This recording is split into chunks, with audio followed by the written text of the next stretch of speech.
Good afternoon.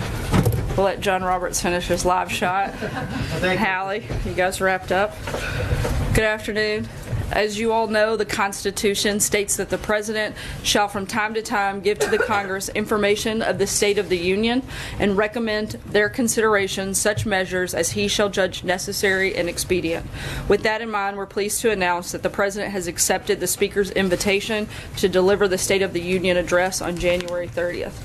As you all know, the holiday season is in full swing here at the White House, with Thanksgiving having just passed and Christmas on the horizon. We've also just survived Black Friday and Cyber Monday, the biggest shopping days of the year. But right in the middle of all of this is another important day that deserves attention.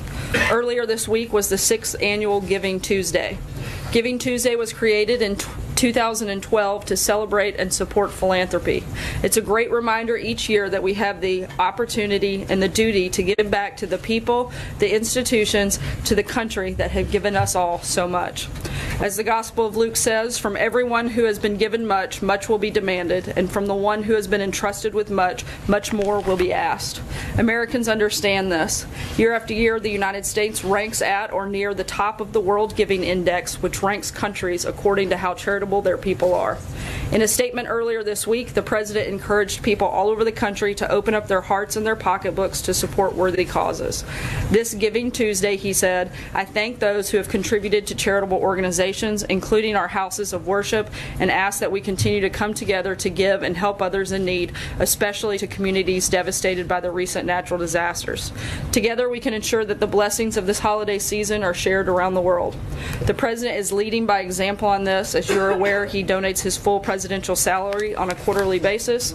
He donated his first quarter salary to fund restoration projects at the national battlefield. In the second quarter, he donated his salary to the Department of Education so they could host science, technology, engineering, and math camps for children. And today, I have Acting Secretary Hargan from HHS to make an announcement regarding what the President will be doing with his third quarter salary. So with that, I'd like to bring up the Acting Secretary. And before I wrap up, I just want to say how much we look forward to hosting everybody tomorrow. And I will be back up after the Acting Secretary makes remarks about what the donation is for to take questions on other topics. So with that, I'll turn it over to the Acting Secretary and be back up. Thank you very much, Mr. Secretary. Thank you. Appreciate it. Thanks, Sarah. So thank you, Sarah, for that, and good afternoon, everyone. As Sarah said, I'm the Acting Secretary at the Department of Health and Human Services, known as HHS. HHS is home not just to programs like Medicare and Medicaid, but also to the National Institutes of Health, NIH, the Centers for Disease Control and Prevention, known as CDC, Food and Drug Administration, FDA, and the federal government's Substance Abuse and Mental Health Agency, known as SAMHSA. And that's a lot of acronyms, so sorry about that, but I want you to know what HHS does because I'm here to talk about the check that I was just given, written by President Trump to HHS using his third quarter salary. His decision to donate his salary is a tribute to his compassion, to his patriotism, and a sense of duty to the American people. But it's his compassion, above all, that drives his interest in the issue to which HHS is going to devote his donation, America's devastating opioid crisis. Since day one of this administration, President Trump's leadership on this issue has driven action on it across the federal government. Speaking for HHS in particular, earlier this year, we unveiled a comprehensive strategy that attacks the opioid epidemic on 5 fronts. The 5 points are better data on the epidemic, better research into pain and addiction, better pain management, better targeting of overdose reversing drugs, and better prevention, treatment, and recovery services.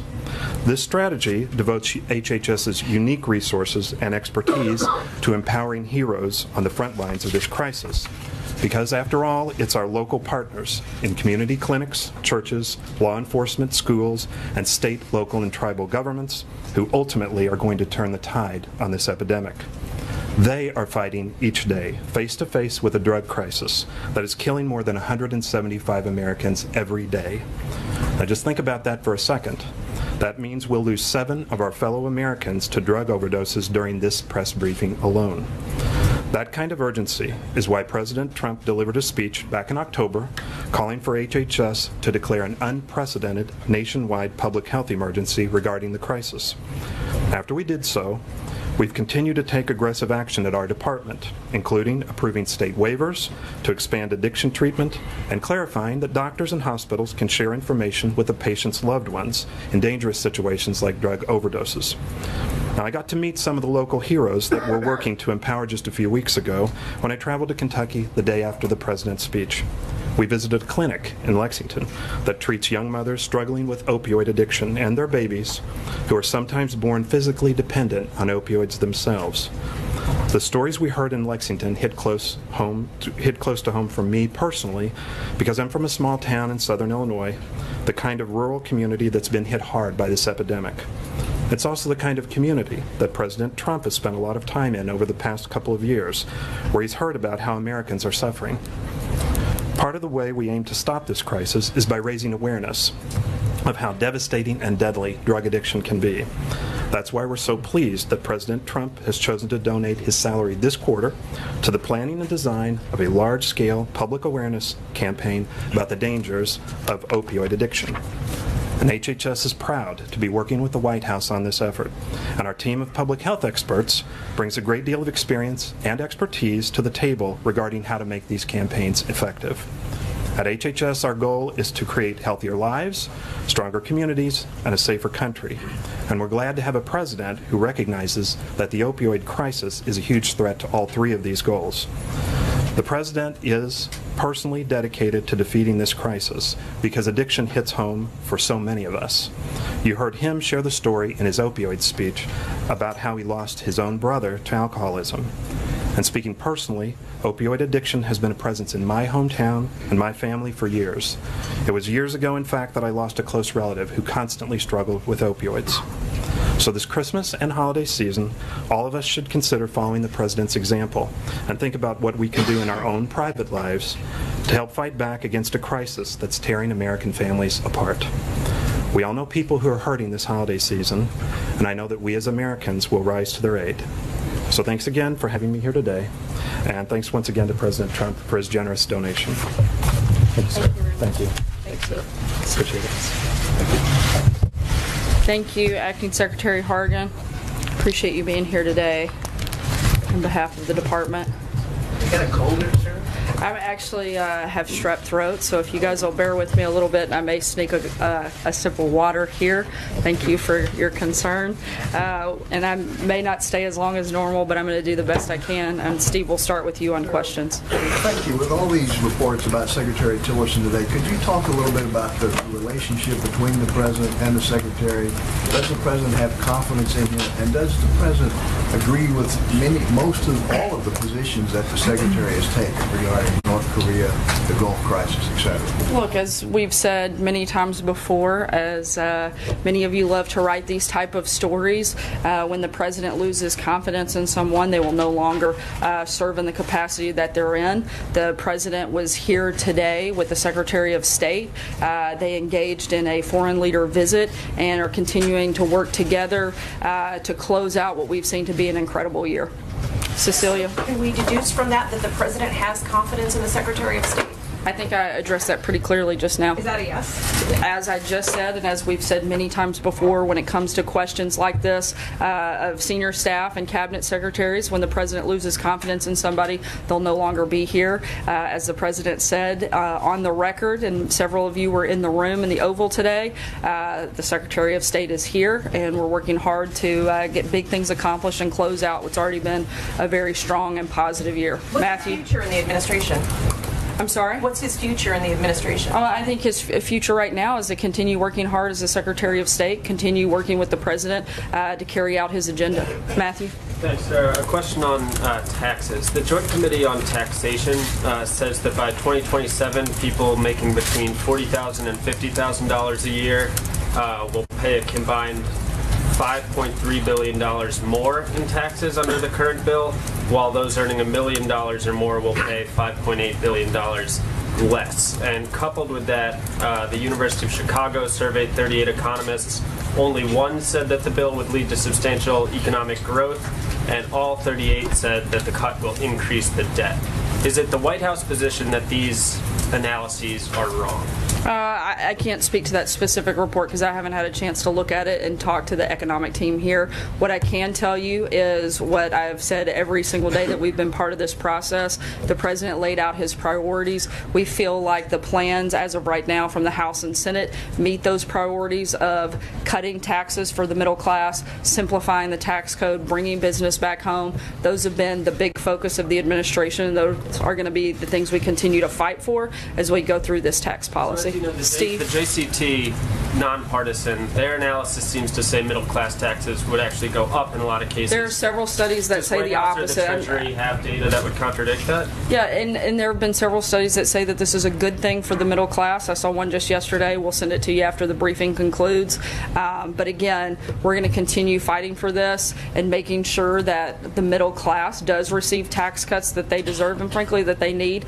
And we think that we're making a lot of progress on this front, and we think that we're going to get it done by the end of the year. Steve? Based on Ambassador Haley's speech yesterday at the UN and the President's tweet this morning, does this administration now advocate regime change in North Korea? And if not, why not? This administration is focused on one big thing when it comes to North Korea, and that's denuclearization of the Korean Peninsula. That's our number one priority. That's what we're focused on. Anything beyond that is not the priority at this point. Jill? Sarah, I want to ask about the video that the President tweeted yesterday.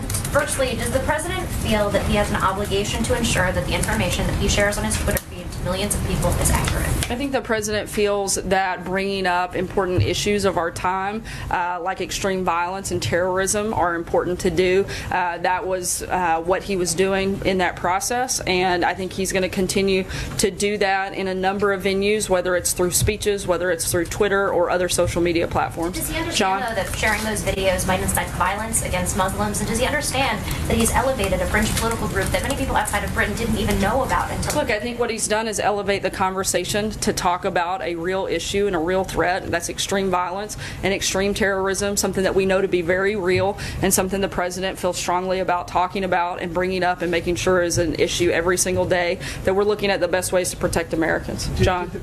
On that point, Sarah, did the President, when he retweeted Jada Franson, know who she was? No, I don't believe so, but again, I think he knew what the issues are, and that is that we have a real threat of extreme violence and terrorism, not just in this country, but across the globe, particularly in Europe, and that was the point he was making, and I don't really have much to add beyond that. Alex? Sarah? Yesterday, the President tweeted that NBC should terminate Joe Scarborough because of a, quote, unsolved mystery that took place in Florida years ago. Why did President Trump think it was appropriate to seemingly reference the death of Lori Klaustis in 2001? And does he think Scarborough is responsible for the death of his former aide? I don't have anything to add on that front beyond the tweet. April? Sarah, a couple things. One, what was the tipping point between President Trump and Tillerson? Like I said, I don't believe there was a tipping point, considering they were sitting here in a meeting today working hard to carry out the President's agenda. I think the tipping point is trying to do the best they can to make sure that they're making our world a better place, making America safer, and they're working together to get that done. Is the President listening to Tillerson as it relates to North Korea, as North Korea is escalating? The President's listening to the Secretary of State as well as the Secretary of Defense, the National Security Advisor, his Chief of Staff, the Chairman of the Joint Chiefs of Staff, and a number of other individuals, including world leaders that he's spoken to several times this week, specifically about North Korea, and he's going to continue to do that and continue to talk to all of the relevant stakeholders. Sorry, April, I'm going to keep moving. What about John Conyers? He's in the hospital, and there's a call for him to resign. What does the President have to say about that? That's a decision for John Conyers to make. John? Thanks a lot, Sarah. Back to Tillerson, does the administration think these stories are coming from? Is it difficult, in your view, for Mr. Tillerson to carry out his job as Secretary of State with all of these questions surrounding whether or not he's going to be in the administration maybe through January of next year? Look, I don't know where those stories are coming from. I don't try to spend most of my day figuring that out. I'd rather focus on the points that I know and the points that we're driving through the administration. And the Secretary of State's a pretty tough guy. I think he'll be just fine carrying his job out. Blake? Sarah, we often hear the president or see the president talk about the stock market. We haven't yet heard from him, though, on a separate but similar issue, which is cryptocurrency. Has the president been following this at all? Bitcoin specifically, the major run-up in it. Does he have an opinion on it? Does he feel, or does the administration feel that this is now something that needs to be regulated by the government? I know this is something that is being monitored by our team here in terms of specific briefings and announcements on it. I don't have anything that I can share with you right now, but we'll be happy to follow back up with you. I'm sorry? What kind of monitoring? Look, this is an issue. I know that Tom Bossert with the Homeland Security team and advisor to the president has brought this up in a meeting earlier this week. I know it's something that he's keeping an eye on. We'll keep you posted when we have anything further on it. Stephen. Sarah, I'm sorry to hear you're not feeling well. Actually, I hope you feel better. I have a question about the president's health. Mr. Trump's predecessors, going back, I've checked as far as Ronald Reagan. Every year would go up to Bethesda to be looked at by the best doctors in the military, and they would report on their health and the vital statistics to the American public. We have a month left in the year. Does President Trump intend to get a physical at Walter Reed? I'd have to ask. That's not something I've checked on, but I'd be happy to check on it. If the president intends to share any details about his health, the way his predecessors have? Well, like I said, I haven't asked him that, but I'd be happy to check. I do know that I spent 12 days on the road with him in Asia, and despite the fact that he's a little bit older than me, he had twice the energy that I do, and I'm the one sick now, and he's still going. So I think he's in pretty good health, but I'll be happy to share any information. Tolu? Thank you, Sarah. You read the verse from Luke earlier about how to those who are given much is expected. Linking that to tax policy, the president said yesterday that this tax bill is going to cost him a fortune. Independent analysis says that that's not true, that he's actually going to save a lot of money and his family could save more than $1 billion. So can you tell us specifically what in the bill is going to cause the president to pay more in taxes than he's paying now? Yeah, I think some of the provisions in the bill, which may or may not be there, we'll see what the final piece of legislation looks like, but a lot of the deductions that he would probably normally receive may not be part of the package that would affect his actual what he pays in taxes. But again, until there's a final piece of legislation, I can't go into much more detail, but I know that some versions of it take out a lot of those deductions that currently benefit the president and his family.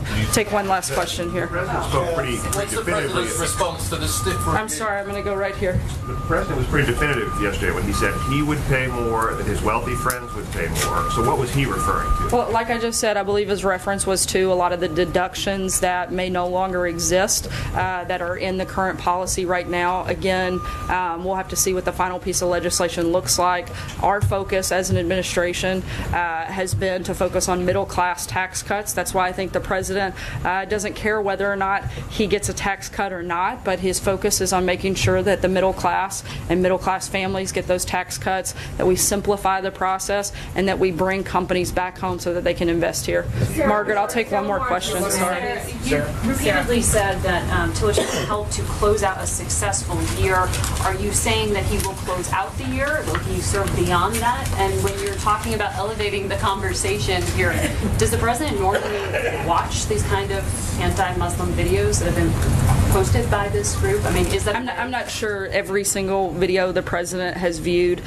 In terms of the Secretary of State, I think I've spoken about that pretty extensively and answered that question. Deliberate by you. Were you really mean... We're all closing out the year. You guys are closing out the year in your news network. We don't set the calendar. That's something that happened a few centuries ago. The year is going to end whether we like it or not. We're all going to close it out, and we're all going to do the very best job we can for the American people in that process. I don't mean anything by it more than that. I'm closing out the year. You guys are. I know most of you are doing end-of-the-year stories because that's how the calendar works. The year ends, and we're going to end on a really strong note, and I think we're going to end the briefing on a strong note, and I'm going to go get some water and a few cough drops. And